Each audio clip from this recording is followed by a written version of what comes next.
What up, y'all?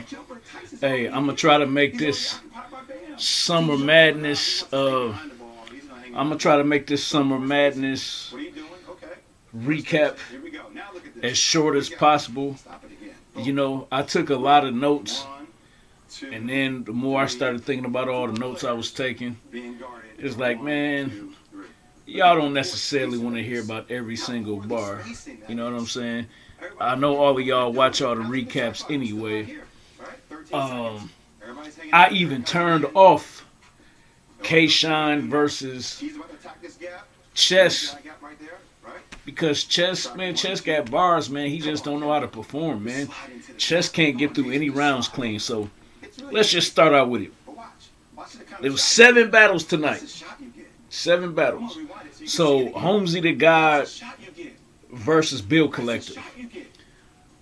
I was very disappointed in Bill Collector because I feel like he made the decision that since him and Holmzie the God is homies, all that effort he put into beating Mike P, he didn't look that great against None. And now against Holmzie, it's like he didn't even try. So it's a 3-0. You know what I mean? So I kind of think he threw the match. It really feels like Bill Collector just wanted his homie to shine, and they probably agreed to split the money, so there was no effort there. So that was kind of a wasted battle. And Goods, Goods don't care.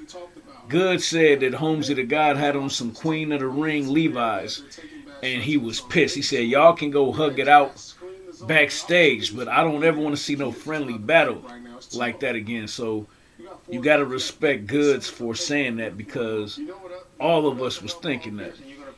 All right, battle number 2 was Ill Will versus John the Don. And Ill Will had more energy than John in the first. But John really had some cold bars. Now, he says this'll benefit you in the box. They said that he got that line from JC already. But Glue Easy said something in the caffeine chat comments, and it was so funny because he said it sounds like Chilla Jones wrote this round for John. And usually, somebody say something in the comments and it won't be a big deal. Dude, that comment by Glue Easy had 525 likes. So, since we can't prove that Chilla Jones wrote that round for John, you still got to give it to him. But man, in the second and third, John ain't had nothing for Ill Will. What Ill Will say? Oh, he went in on the Brotherhood. That's the group that they say be writing for each other. That man said, once a Muslim, this shot will give bad news the final call. So that's when he was clowning, the fact that he runs a battle league, but none of his battlers are really all that lit. Bad news and Loso for the most part. So Ill Will 2-1, second and the third. Oh, John had a real nice Black Lives Matter moment in the third. He was pulling up the pictures of the people that we lost to the police violence, and then he pulled out Ill Will's picture last. So that was that one. All right, battle number 3. Charlie Clips versus Geechi Gotti. Charlie Clips got the first. And Charlie Clips' first was phenomenal. He was barking on Geechi. He wasn't doing all that freestyling. he just had it. Now Geechi's was real good too, so this was not no clear 1-0. It was very close. Now comes the second. I'm noticing in the chat that people are saying that Charlie Clips got the second too. But dude, I noticed Charlie Clips, he almost freestyled that whole second round. And I don't know if y'all know my stance and my position on that, but I'm kind of getting tired of Sharon, Chef Trez, Clips. I'm kind of tired of the DNA. I'm tired of the cats that always freestyle because it's getting to the point where they rebuttals and freestyles don't be that hot. And then they I don't want you to over rely on something that you're not that cold at. And Clips was doing that all second round. So Geechi was talking to that man in the second round. But then this happened. This was something I've never seen before. Charlie Clips started choking, right?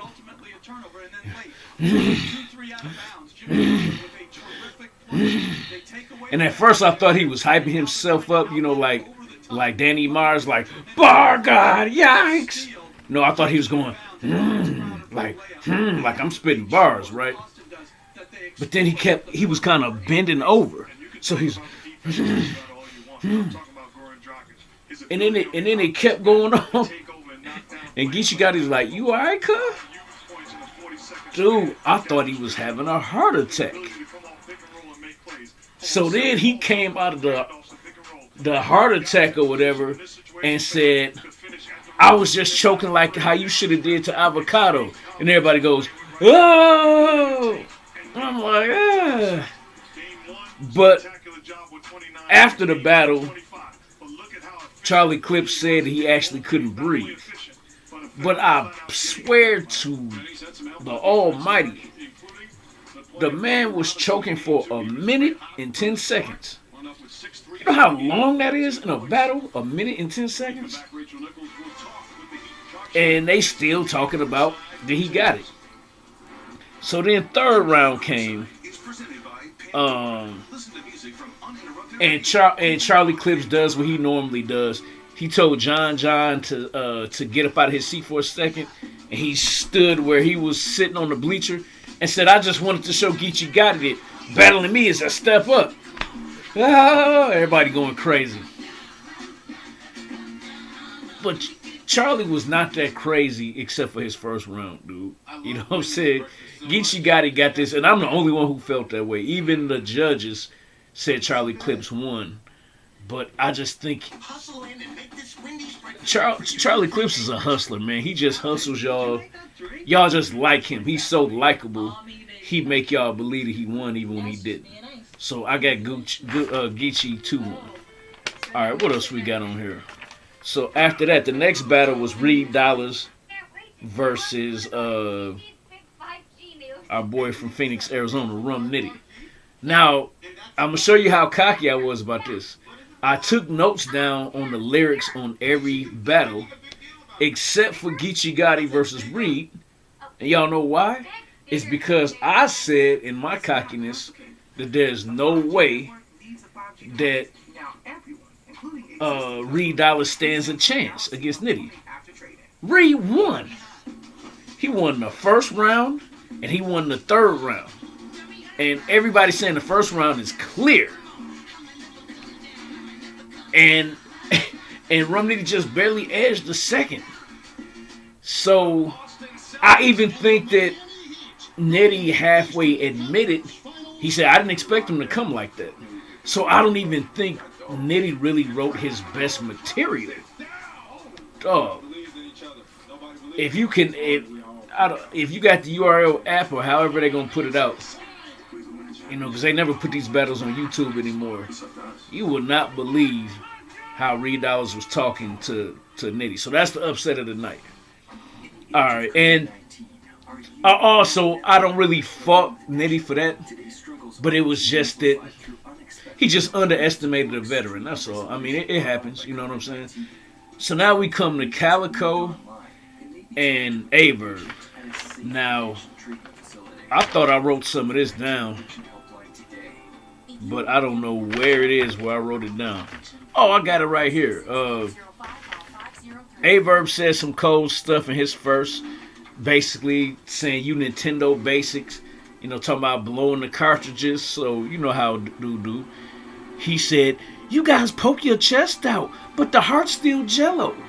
You know how he be making stuff rhyme. He said, I lift up my couch in this Guitar Center. You know what I'm saying? He's saying he got the guns as long as guitars. And then he said, no, he said, we only hire hoes like call centers. He was saying some cold stuff, but it was kind of like rambling. That's been people's biggest complaint about Averb, is that he rambles and he says a whole bunch of cold stuff, but it don't feel direct. All right.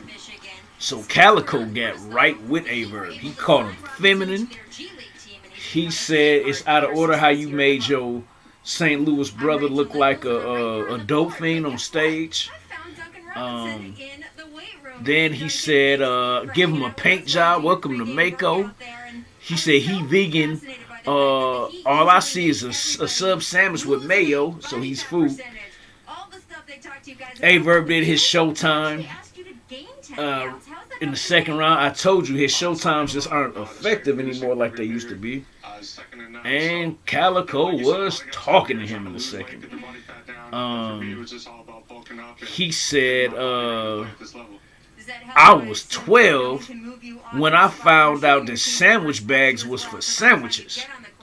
So that's that Detroit drug talk stuff, And then in the third, Calicoe was talking a little bit, but people had made up their mind that Calicoe won the battle.